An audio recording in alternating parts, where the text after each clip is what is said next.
is Christina Head, and I'm going to tell you why I decided to become a teacher. I still remember the first meeting I had for our son at the third school he was attending. He was in pre-K for the third time and still couldn't do basic skills a pre-K could do. We had been a little spoiled at the other schools he attended and their willingness to go out of their way to help him. They stayed on top of everything, and most of the time I just listened in the meetings. The next 2 years of our life would change tremendously as we fought for our son. I went from trying to get my son help to deciding I wanted to help kids just like him. I will share my journey of advocating for our son and how I realize the system is broken for many kids that don't have a physical or noticeable disability.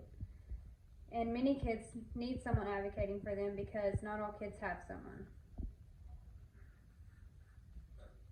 Let's start with when we realized our son would need a little or a lot of help. At 18 months old, our son was diagnosed with sensor processing disorder. We joined early childhood intervention and began OT, speech therapy, and someone came to our house to work with him and give me pointers on what to do. He aged out of early childhood intervention and was through into the school system at age 3. Monthly IEP meetings and therapy at school were our life, but he still wasn't learning anything. Fast forward 3 years later, we moved to another school. He was still in pre-K, doesn't know anything. Within a couple of months, this school tested him and he loses all accommodations based on their results. This is when our life changed. Constant phone calls, emails, meetings, you name it, I was doing it. I kept telling myself I'm his only voice. During this time, I learned the system is broken for kids who don't have visible disability. I was told my son was not severe enough to intervene anymore, but he was still nowhere near average. It didn't make any sense to me. He had been in pre-K for 3 years, still couldn't tell you a letter, write his name, couldn't do math, and was failing every test they gave him. But you don't want to help him? His teacher kept telling me he is normal, he is just too hyper to focus. The assistant principal told me we aren't worried about him failing till he gets to 3rd grade. I felt defeated and disappointed. In that moment of putting our son in a bubble, I realized the system is broken. It needs to be fixed for all kids.